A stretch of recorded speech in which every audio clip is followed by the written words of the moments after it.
Hello everyone, welcome back to a brand new video. And in today's video, we're going to be talking about Donald Trump's pathway to victory for the 2020 election. Now, I don't think he's going to win, but he could very well win. So, this is not my actual prediction, so please do not say, oh my god, Biden's going to win this state, because I'm going to be a little generous to Trump here, but we're going to assume that he does better than I think he's going to do, therefore giving him the victory. Alright, so I need to clear IQ test. What is my IQ? I already know what my IQ is, so I don't need to take that test. Alright, but, so we're going to get started by filling out our safe states. Even in this scenario, a lot of Biden states would still be safe. And again, this is the most likely scenario I can think of. There are certainly other scenarios where Trump wins, but this is most likely one I can think of. And then some of these states, Alaska would be safe. Nebraska's 2nd district would be safe. Oklahoma,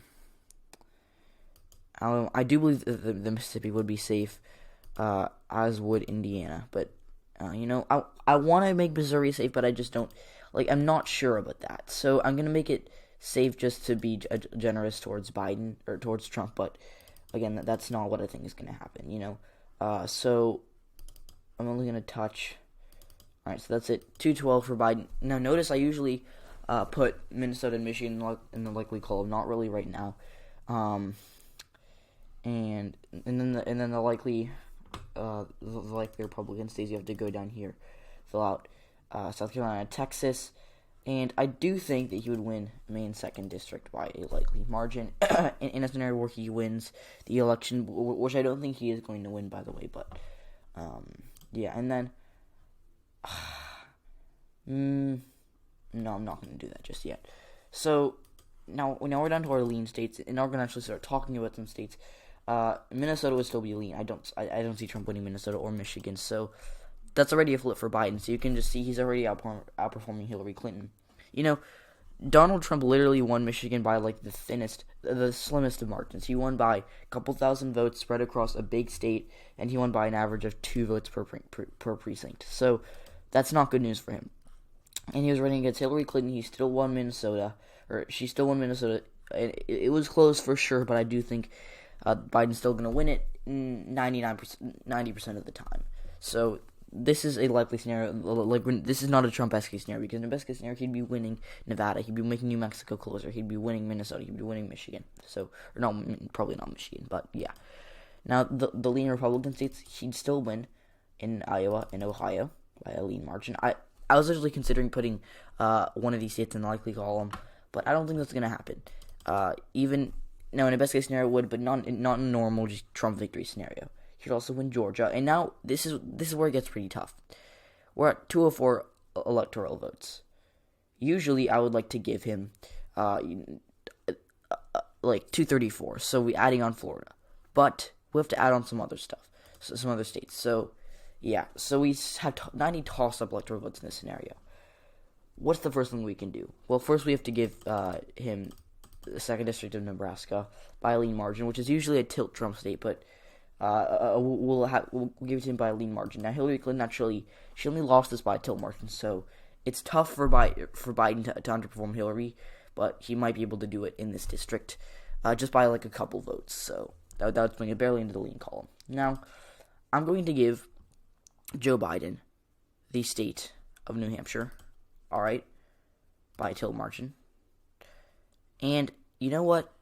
I don't think I'm going to give him Pennsylvania, because, look, Pennsylvania is a Trump state in a Trump-esque scenario. However, this state is so weird to, Democrats, this is a boomer bust state for Democrats. In 2018, it was a jackpot for them. They won their Senate race there by double digits. They won their governor race there by nearly 20 points, and they absolutely destroyed the Republicans in House races. Yet in 2016, they lost a winnable Senate race.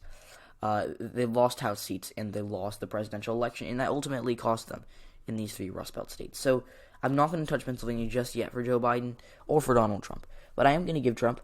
I'll give him Arizona, and I'll actually give North Carolina by a lean margin, even though I do think that whoever wins it will be tilt. Actually, I'll just put it in the tilt column, and I will give him Wisconsin by a tilt margin. So that's second to 270 electoral votes. So, yeah.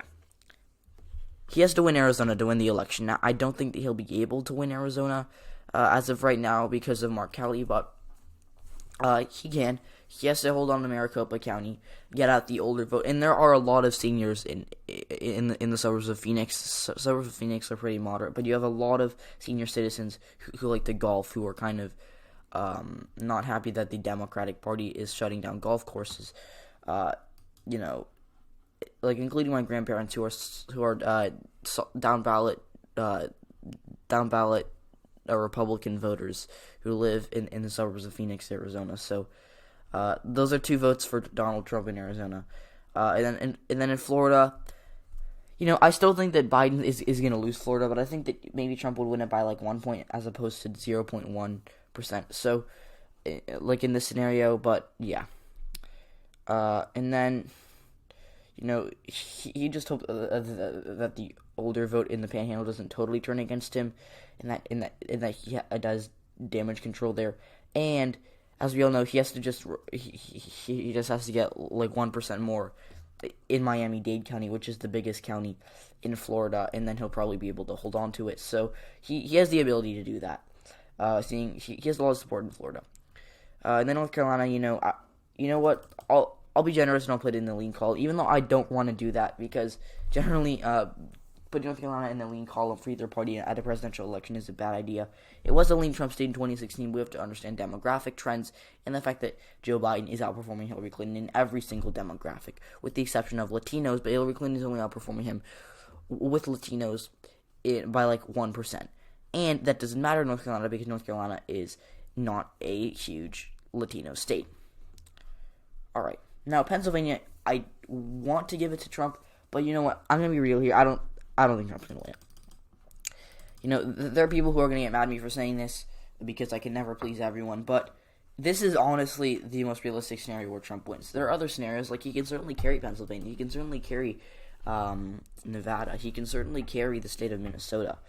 He can certainly 100% carry New Hampshire, but this is the most realistic scenario that he wins. And he wins barely because he's in a bad position right now. He's unpopular. There are a lot of people who are fed up with the state of the country, and that does not help an incumbent.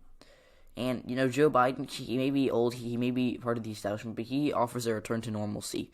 And that, I think, is good news for him in a lot of places, especially in places that have been hardest hit by the riots and protests and the coronavirus. So in a state like Florida, that might help him because of Ron DeSantis' unpopularity.